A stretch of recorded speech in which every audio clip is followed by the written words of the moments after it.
PV Infotech tally. இன்னைக்கு வீடியோல நம்ம என்ன டாபிக் பத்தி பார்க்க போறோம் அப்படின்னு பார்த்தோம்னா, ஒரு குறிப்பிட்ட ஒரு குரூப் இருக்கு. ஸோ அந்த குரூப்புக்கு கீழே வந்து பாத்தீங்கன்னா நமக்கு நிறைய லெட்ஜஸ் வந்து நம்ம கிரியேட் பண்ணிருக்கோம். ஃபார் எக்ஸாம்பிள், இப்போ சண்டே கிரெடிட்டாஸ் அப்படின்னு சொல்லிட்டு ஒரு குரூப் இருக்கு. அந்த குரூப்புக்கு கீழே வந்து பாத்தீங்கன்னா நம்ம நிறைய காப்பி லெட்ஜஸ் எல்லாமே வந்து கிரியேட் பண்ணி வச்சிருப்போம். அந்த காப்பி லெட்ஜஸ் வந்து எப்படி நம்ம ஒரே ஸ்கிரீன்ல கொண்டு வந்து அதை எப்படி நம்ம பண்றது, எக்ஸ்போர்ட் பண்றது அப்படிங்கறத பத்தி தான் வந்து இன்னைக்கு வீடியோல நம்ம பார்க்க போறோம். சோ ஃபர்ஸ்ட் வந்து பாத்தீங்க அப்படின்னா கேட்வே ஆஃப் டேலி ஸ்கிரீனுக்கு வந்துருங்க. சோ இங்க வந்து பாத்தீங்க அப்படின்னா டிஸ்பிளே மோர் ரிப்போர்ட்ஸ் அதை கிளிக் பண்ணிக்கோங்க. நெக்ஸ்ட் வந்து பாத்தீங்கன்னா அக்கௌண்ட்ஸ் புக். நெக்ஸ்ட் வந்து பாத்தீங்கன்னா குரூப் சம்மரி அப்படின்னு ஆப்ஷன் இருக்கும். அதை வந்து என்டர் பண்ணிக்கோங்க. சோ இதுல வந்து பாத்தீங்கன்னா உங்களுக்கு தேவையான குரூப்பை வந்து நீங்க செலக்ட் பண்ணிக்கலாம். நான் வந்து ஃபார் எக்ஸாம்பிள் சன்ட்ரி கிரெடிட்டாஸ் அப்படிங்கிற ஒரு குரூப் என்டர் பண்ணிக்கிறோம். ஸோ நெக்ஸ்ட் இந்த ஸ்கிரீன்ல இருந்துட்டு மேல வந்து பாத்தீங்கன்னா கோட்டோ அப்படிங்கிற ஆப்ஷன் இருக்கும். அந்த கோகோ ஆப்ஷன் வந்து கிளிக் பண்ணிக்கோங்க. ஸோ கிளிக் பண்ணதுக்கு அப்புறம் இங்க வந்து பாத்தீங்கன்னா சார்ட் ஆஃப் அக்கௌண்ட்ஸ் அப்படிங்கறத டைப் பண்ணிக்கோங்க. ஸோ நெக்ஸ்ட் வந்து பாத்தீங்கன்னா இங்க லெட்ஜஸ் அப்படிங்கறத என்டர் பண்ணிக்கோங்க.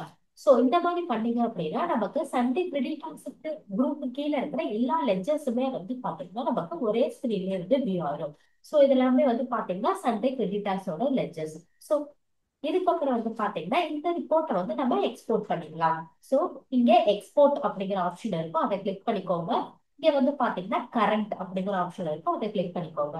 நீங்க வந்து ஃபைல் நேம் சேஞ்ச் பண்றதா இருந்தாலும் சேஞ்ச் பண்ணிக்கலாம். அதே மாதிரி ஃபோல்டர் பாத் சேஞ்ச் பண்றதா இருந்தாலும் நீங்க சேஞ்ச் பண்ணிக்கலாம். ஸோ அதே மாதிரி வந்து பாத்தீங்கன்னா ரைட் சைட்ல இந்த ஃபைல் ஃபார்மேட் இருக்கு. ஃபார்மேட் வந்து பிடிஎஃப் எக்ஸல் அந்த மாதிரி சேஞ்ச் பண்றதா இருந்தாலும் நீங்க சேஞ்சஸ் பண்ணிக்கலாம். இப்போ நான் வந்து எக்ஸ்போர்ட் அப்படிங்கிறத வந்து கொடுக்குறேன். ஸோ எக்ஸ்போர்ட் பண்ணோம்னா பாத்தீங்கன்னா நமக்கு அந்த லெஜர்ஸ் எல்லாமே வந்து ஒரே ஸ்கிரீன்ல இருந்த எல்லா டீடைல்ஸுமே வந்து நமக்கு பிடிஎஃபா வந்து எக்ஸ்போர்ட் ஆயிடுச்சு. நம்மளோட விவி இன்ஃபோடெக்ல வந்து நாங்கள் புதுசாக ஆன்லைன் கோர்ஸ் வந்து ஓப்பன் பண்ணியிருக்கோம்.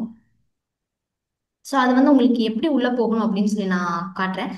க்ரோமில் வந்து விவி இன்ஃபோடெக் டாட் காம்ல போயிட்டு இந்த இடத்துல கோர்சஸ் நமக்கு வந்து ஹோம் தான் ஸ்டார்டிங்கில் நமக்கு ஓப்பன் ஆகும். ஸோ இந்த இடத்துல கோர்சஸ் அப்படிங்கிற இடத்த வந்து நான் கிளிக் பண்ணிக்கிறேன்.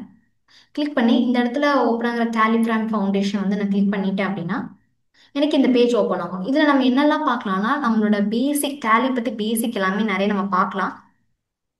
இதுக்கு வந்து எவ்வளோ ருபீஸ்னா நாங்கள் ஜஸ்ட் 99 தான் வந்து ஃபிக்ஸ் பண்ணியிருக்கோம். இந்த பேஜுக்கு அப்புறமா வந்து ஆட் டு கார்ட் வந்து நீங்கள் கொடுத்துட்டு இந்த இடத்துல ப்ரொசீட் டு செக் அவுட் கொடுத்துட்டு இந்த இடத்துல வந்து சைன்இன் கொடுத்துக்கலாம். சைன் கொடுத்ததுக்கப்புறம் இங்கே வந்து இமெயில் ஐடி பாஸ்வேர்டு கேட்கும். ஸோ நம்மளோட இமெயில் ஐடி அண்ட் பாஸ்வேர்டு கொடுத்து லாகின் பண்ணிங்கன்னா உங்களுக்கு வந்து அமௌண்ட் வந்து பே பண்ணுறதுக்கு உண்டானதை எடுத்துகிட்டு வரும். ஸோ நீங்கள் பேங்க் அதை செலக்ட் பண்ணி நீங்கள் வந்து அங்கே பே பண்ணிக்கலாம். ஸோ நம்மளோட அமௌண்ட் வந்து 99, இந்த ஜிஎஸ்டி சேர்த்து 116. ஸோ நீங்கள் லாகின் பண்ணிவிட்டு அமௌண்ட் வந்து நம்ம பே பண்ணிவிட்டு இந்த இடத்துல கோர்சஸ்க்குள்ளே நீங்கள் வெளியே வந்தீங்க அப்படின்னா உங்களுக்கு வந்து கோர்சஸ் எல்லாமே எடுத்துகிட்டு வந்து காட்டிடும். ஸோ இதுவும் உங்களுக்கு ரொம்ப யூஸ்ஃபுல்லாக இருக்கும்னு நினைக்கிறேன். தேங்க்யூ ஃபார் வாட்சிங்.